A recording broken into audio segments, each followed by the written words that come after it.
全世界最古老的长篇小说《源氏物语》也是日本古典文学的巅峰之作，其作者子时部自然也就成为了日本历史上才女形象的代表人物。不过你知道吗？1000年来，日本的好事者们一直在子时部的相关作品中给他安排了一位亦敌亦友的劲敌，这就是另一部日本古典文学名著《枕草子》的才女作者青少纳言。有人创作他们在互相切磋之中成就了自我，有人塑造他们作为好友互相激励对方共同进步，也有人利用他们的竞争关系描绘了平安时代宫廷文化的暗黑。但是在真实的历史上呀，这种竞争放在子时部的身上可能是真的，而青少纳言恐怕根本没有把子时部放在眼里。今天我们就来聊聊这两位一时瑜亮的日本才女的故事。这里是巫女花散里演绎历史与传奇的频道，记得先点赞订阅哦。子时部出生于名门藤原氏，而且正是那个产生关白摄政的大权臣家族藤原北家，其父乃是花山天皇的帝师藤原为实。现在子时部的出生年月不可考，应该是在公元970年到980年之间。他自幼年丧母，由父亲为实抚养。如果你是看过我平安时代通史视频的老观众的话，应该知道子时部生活的年代正是藤原道长说出那句此事即无事，如月满无缺的藤原北家的如日中天的时候。但是其实呀，涉官政治也可以进一步细分为权臣阶段和皇亲阶段。藤原道长和藤原赖通时虽然是藤原北家外表上最强盛的时期，但是由于这种强势很大部分都是依靠了绑定天皇家族，因此其实此时的藤原北家本身是有所收缩的。而藤原为实不幸的就是藤原北家中在走下坡路的家庭，甚至他本人也有过彻底失去公务官职的时候，所以子时部其实度过了一个相当寂寞的少女时期。由于记录缺乏，加上他后来的文学成就，现在我们也只能认为小子时部的时间大抵是在家中读书消磨的。不过确实子时部从小就能熟读汉文，他在和歌会上的表现也比其兄藤原为圭明显的更优秀。据说在藤原为实为藤原为圭讲解史记的时候，子时部在外面旁听，竟然就背下了原文，引得为实感叹怎么就是个女儿啊。不过在当时能使用汉字被视为是贵族男性的天然优势，所以为了避免他人嫉妒，子时部反而需要假装不懂一些简单的汉字，平时也是如同其他的女性一样使用假名来进行写作。后来藤原为实获得了越前守的官职，子时部也随之搬家到了现在的福井县。《今昔物语》中就记录了藤原为实被复用的过程，是依靠他写给天皇的一首诗。虽然呈现上去的时候天皇已经睡了，但是得知此事的藤原道长决定帮助自己的同族，亲自把这首诗交给了天皇。其内容为苦学寒夜，红泪润巾，楚暮后朝，苍天在眼。其实就是抱怨怀才不遇和向一条天皇表忠。那既然有了藤原道长的推荐，这个面子一条天皇还是要给的，就赞赏藤原为实的汉文水平优秀，适合去越前和高丽人交流，于是授予了越前守的官职。对藤原为实而言，这自然是荣耀，也要感谢藤原道长的推荐。但是其实道长本身就打算让他回归政务了，因为遣唐使已经废除比较长的时间了，而新的宋朝也已经逐渐恢复了繁荣。现在宋朝和日本之间的商人越来越多，但是能应对的朝廷官员却越来越少，所以藤原道长需要提拔一些精通汉文的贵族上来处理与宋朝商人的沟通任务，然后就相中了出生于藤原北家又有良好的汉文素养并且赋闲在家的藤原为实。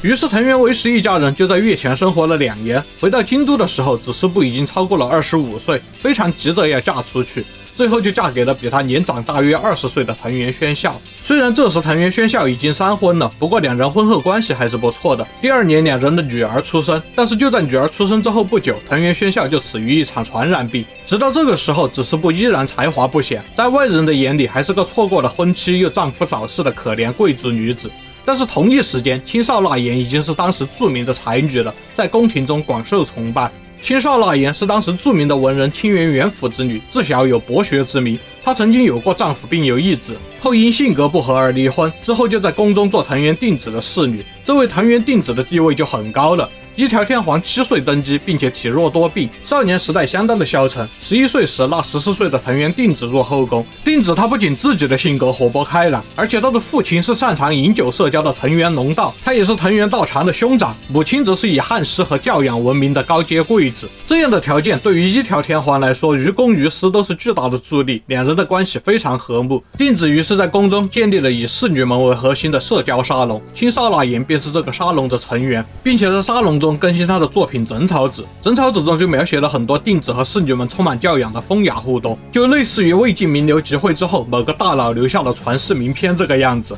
后来枕草子在贵族圈子中的名气越来越大，参与沙龙的高级贵族越来越多，定子和青少纳言也拥有了相当的风流名声，连一条天皇都为了更早的读到贞操子而频繁的去定子那里过夜。之后定子顺理成章的成为了中宫，藤原道隆也被任命为关白，定子的兄长藤原一周则被任命为内大臣，可谓权倾朝野。接下来定子要做的就是生下太子，稳固地位了。然而定子19岁还没有怀上皇子的时候，藤原道隆却突然病逝。虽然他们扶持了道隆的弟弟藤原道坚就任关白，希望维持地位，但是没有多久，道坚也死于流行病了。接着一条天皇高强度宠幸藤原定子，最终使之怀孕。但定子的哥哥藤原一周最终在权力斗争中输给了藤原道长，未能就任关白。并且这一时期，一周又被情敌刺杀未遂，又被发现在修法时僭越使用了皇家的规格，那谁也保不住他了，最终被流放。这大概是藤原道隆死后1年的时间点。既然家族已经失势了，藤原定子也识相的让位，决定剪发出家。顺带一提，之后的贞操子中并没有描写宫廷生活的暗淡部分，一说是青少纳言为了鼓舞定子重振宫廷，而刻意营造了一个看似依然风雅璀璨的世界。公元999年，藤原定子在出家生活中生下了他的长子。差不多这个时候，子时部后来侍奉的藤原章子入内，章子自然是藤原道长的女儿。既然藤原道长已经掌握了权力，一条天皇便重新任命章子为后宫之首的中宫，已经出家的定子则被授予了皇后的称号。但是一条天皇不怎么去章子那里过夜，导致章子迟迟未能诞下皇子，这就让藤原道长懊恼了。与开朗活泼的定子不同，章子自幼就被道长作为皇妃来培养，养成了礼仪规整但是内向的性格。然而一条天皇喜欢的是活泼的定子。后来定子生下了3个皇子之后去世，一条天皇对着定子的居所哭了整整1夜。但是即使定子已经去世了，内向又自尊心强的章子依然难以吸引贵族们的关注。虽然继承了定子的沙龙，却无法如定子一般建立一个有凝聚力的社交圈。再这样下去的话，一条天皇就有借口立定子的儿子做太子了。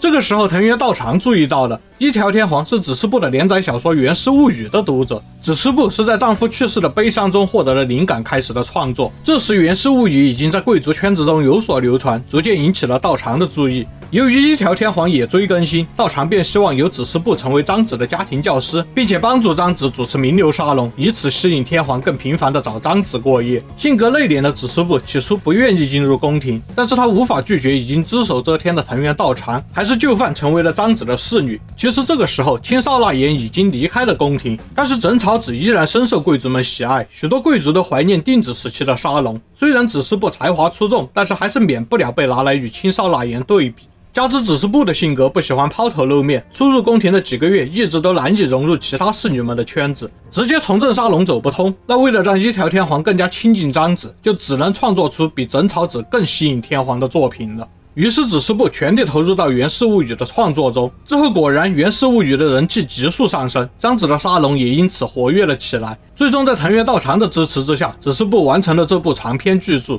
道长的野心也得以实现，章子生下了亲王，也就是后来的后一条天皇。藤原道长以此顺利的成为了摄政。在贞操子和源氏物语竞争的过程中，青少纳言大概是并没有太看重子时部的，毕竟双方的名望差太多了。而后子时部崛起时，对于青少纳言也没有继续竞争的意义了。性格张扬的青少纳言在贞操子中记录了自己7年的宫廷生活，描绘了藤原定子的出尘美丽以及高级贵族们来往的华丽场面，也毫不掩饰地讲述了自己和男性贵族们的互动，甚至向男性贵族炫耀自己的汉室素养。性格内敛且从小受到了严格教育的子时部对此很有偏见，认为炫耀汉学对于女性而言是不得体的。但是说到得体，青少纳言其实并不是在这些贵族礼仪上面随便的人，并且贞操子中就直接写下了子时部的丈夫藤原宣孝在参拜神社时穿着华丽到恶俗，不知礼数，实在是贻笑大方。相比于青少纳言未必把子时部视为竞争对手，子时部的竞争意识就要强很多了，并且他对青少纳言就是厌恶。